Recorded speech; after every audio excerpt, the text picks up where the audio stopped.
নমস্কার, কেমন আছেন সবাই? আশা করি ভালো আছেন। আসামে বর্ধমানে একটা নতুন পর্বে আপনাদের স্বাগত জানাই।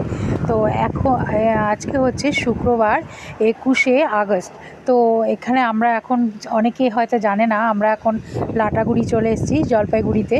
তো এইখানেই আমরা আমাদের কিছু গুরু ভাই আছে, তো ওনারা প্রত্যেক দিনই কারো না কারো বাড়িতে সকালবেলা প্রভাত প্রার্থনা যেটা সেটা করে। তো আমিও সেই প্রথম যেহেতু এইখানে এসেছি অনেক দিন, আর নতুন দোকানও খুলেছি, ছোটোখাটো করে একটা দোকান খুলেছি, খাবারের দোকান। তো সেই জন্য আমিও ভাবলাম যে এখানে একটুখানি আমরা প্রার্থনা করি, সকালবেলা প্রার্থনাটা আমি দিই। তো সেই জন্য ওনারা প্রার্থনা করছে, তো সেই রকমভাবেই আমি এখানে প্রার্থনা দিয়েছি আমার বাড়িতে, ছোট্ট করে দিয়েছি, যেহেতু খুব বেশি এখানে লোকজনের সাথে আমাদের চেনা জানা নেই। তো পাশেই আমার এক বৌদি চেনা জানা হয়েছে, ওনারা আমাদের ঠাকুরেরই শিষ্য। তো সেইখানেই উনি ওনাদের সাথে যোগাযোগ করে দিয়েছেন।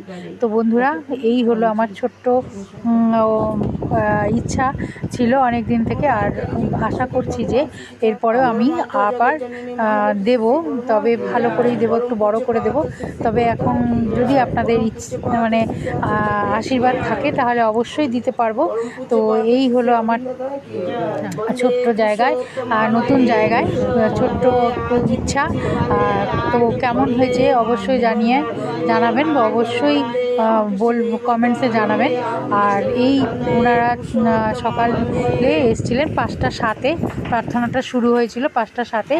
তো 5টা 7-এর প্রার্থনা প্রায় ওই 25 মিনিটের মতো লেগেছে।